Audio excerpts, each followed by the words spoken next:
The main worries that I think a lot of people are coming to me with, it's not really about the virus. It's actually about the security of life, and it's about the jobs and whether they can pay the bills and how they're Yeah. going to cope with their kids off school and all of that. So I wondered if you wanted to reflect on that as well. Yeah, thank you. That's it's a really, really good point. The last big impact we had the economic crash, but even before that, we had 9/11. And I'd say when that happened, there was many of us, maybe most of us, and I definitely include myself in that. I was a teenager at school at the time, but I know everyone around me, including myself, was just a case of complete trust. Complete trust in our government, authority, what everything was said. And then there were little chinks, little concerns, things like spread around the internet. But it wasn't until the economic crash which really came alive in 2008. And then from there, we had a WikiLeaks, Anonymous, many things came through. And I feel like we've had for the last 10 years of outrage, of we're being lied to. And there's been a great amount of cynicism and wrath and a sense of injustice. And I feel that this real concern about security, it's a coming back to as outraged and as upset as I am, I'm still a part of. And I am part of something bigger than myself. And with that, there's a sense of I am vulnerable. I am vulnerable to the society in which I live. And whilst we're in a sense of outrage, there's a sense of impervious, of I am untouched, I am unmoved, I'm independent, I am strong. And I feel this has been a knock at the knees, and we're fallen down, and it's actually, we need to be cared for. I require care. And there's a coming back to, I need support. And with that, it's granting back, allowing ourselves to be supported by society, by government. It's a little bit like a teenager who's just kicked off at their parents for everything that was wrong. And there's probably there will inevitably be great truth in that. But ultimately, the child needs to know that they're held.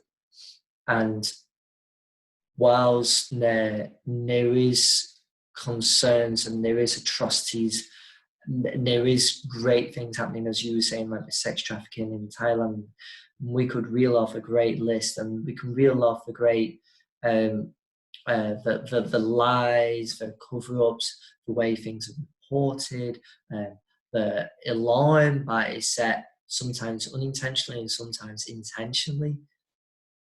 And in spite of that, maybe there is some good there. Maybe there is some genuine concern.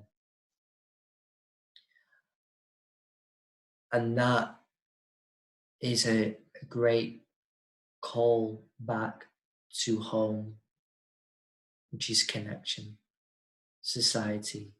And we cannot come to a sense of wholeness until we recognize the fact that we belong as part of a family. And that means that, yes, it might be bad. Maybe it's not wholly bad. And maybe that's important to recognize and to allow in. Because as long as we can only see the world or society or communities as wholly bad, there can be no peace. And there can be no compassion, no connection. And I feel like the aftermath of 2001 or 9/11 and the economic crisis in the last 10 years, there's been our response to outright tragedy and suffering, intentional suffering, is a response of cynicism. And if 9/11 was, there was just complete trust, now I feel that there's complete cynicism. And I feel what is there is uncertainty. We don't know what it is. We don't know the extent. There's a lot of unknowns. And in this, it is a vacuum. And what is coming up is a lot of noise. And the noise is a lack of trust. It is it's not being okay with uncertainty.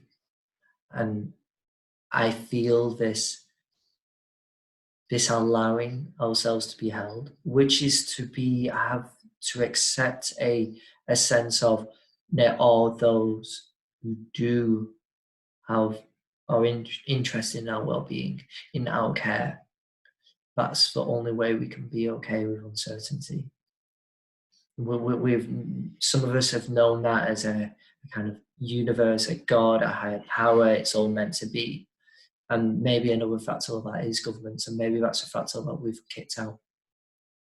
And maybe that's the call to love, the call to union that's arising. And maybe for many of us, we've been forced there, not just to believe in God, universe, purpose, life, but the being that is the society that we belong to, and those who are in position to support us by the sheer size of their position. And just because there are those who are in a position that is sizable than our own doesn't mean necessarily that it's inherently corrupt. And maybe that's something to allowing, that there could be, what's the word? Care. There could be care for us, from those who we only saw as being ill intent. So that's where maybe there's some room for some love and peace to open up. And as to the extent that we don't have that, it's to the extent that we all get swallowed up in cacophony, in noise, which is frantic and panic and cynicism and a disconnection.